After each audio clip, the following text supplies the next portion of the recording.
ব্যবস্থা দিয়ে দিয়েছে তাদের নিষিদ্ধের জন্য আবার রাজপথে দাঁড়াতে হবে। যে আওয়ামী লীগকে তাড়ানোর জন্য শহীদ আবু সাঈদ ওয়াসিম মুক্তার মতো হাজার জন জীবন দিয়েছে, কেন সেই আওয়ামী লীগ নিষিদ্ধের জন্য আবার রাজপথে দাঁড়াতে হবে। আওয়ামী লীগের ইতিহাস কি আমাদের অজানা? আওয়ামী লীগের ইতিহাস কি দেশের মানুষের অজানা? সেই ৭১ পরবর্তী সময় থেকে শেখ মুজিব কোন অত্যাচারে জীবন শেখ মুজিব এদেশের মানুষের জন্য নিয়ে এসেছিল অভিশাপ। অর্থনীতিকে ধ্বংস করে দিয়ে এদেশের খাদ্য সম্পত্তি দেশে পাচার করে দেশের দুর্ভিক্ষ এনে দিয়েছিল।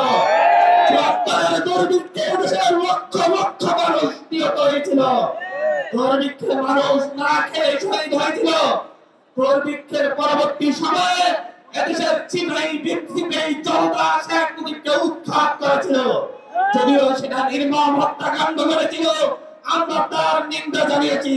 কিন্তু পরবর্তীতে শেখ হাসিনা ৯৬-তে এসে তার বাপের অপকর্মের জন্য ক্ষমা চেয়ে মাথায় হিজাব পরে পট্টি পরে এদেশের মানুষের কাছে ভোট চেয়েছিল।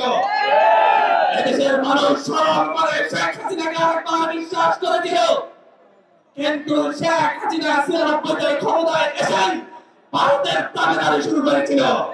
ক্ষমতায় এসেই তখন আল্লামা আজিজুল হক আলেম ওলামাদের বিরুদ্ধে অবস্থান নিয়েছিল। এদেশের দেশপ্রেমীদের বিরুদ্ধে অবস্থান নিয়েছিল।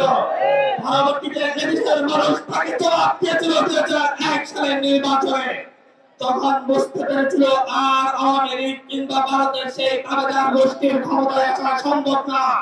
তখন ৭-৮ সেশনের ফখরুদ্দিন মঈনুদ্দিনের সহযোগিতা নিয়ে ভারতের ইন্দোরে একটি কারচুপির নির্বাচনের মধ্য দিয়ে সে আরেকবার ক্ষমতায় আসে। তারপরে ইতিহাস অজানা। এদেশের আলেম ওলামাকে রাজনৈতিক কারণে হত্যা করেছিল, ফাঁসি দিয়েছিল। ২০১৩ সালের ৫ই মে হত্যাকাণ্ড ঘটিয়েছিল। ২০১৩ সালের ২৮শে ফেব্রুয়ারি শুধুমাত্র একজন আলেমের মুক্তির লড়াইয়ে মানুষকে নির্বিচারে হত্যা করেছিল। এদেশের মানুষকে গুম করেছিল। ইলিয়াস আলীর মতো নেতাকে গুম করেছে। এদেশের মানুষকে গুম করে হত্যা করে নির্যাতন করে ১৪, ১৮, ২৪-এ নির্বাচন করেছে। তার পরবর্তীতে এই মধ্য সময়ে এদেশের হাজারো ছাত্র জনতা নিহত হয়েছে শেখ হাসিনার অত্যাচারে। ঘর থেকে তুলে নিয়ে গুম করে করা হয়েছিল, সকালে তুলে নিয়ে যাওয়া হয়েছে, পরের দিন পরে লাশ পাওয়া গিয়েছিল। এই আওয়ামী লীগকে আপনারা রাজনৈতিক দল হিসেবে কিভাবে বিবেচনা করেন? আপনাদের কাছে আমার প্রশ্ন। একটি রাজনৈতিক দল হওয়ার মতো আওয়ামী লীগের কোন বৈশিষ্ট্য কি আছে? একটি রাজনৈতিক দল হওয়ার মতো কোন বৈশিষ্ট্য আওয়ামী লীগের আছে? তাহলে সেই সন্ত্রাসী সংগঠনকে অবশ্যই নিষিদ্ধ করতে হবে।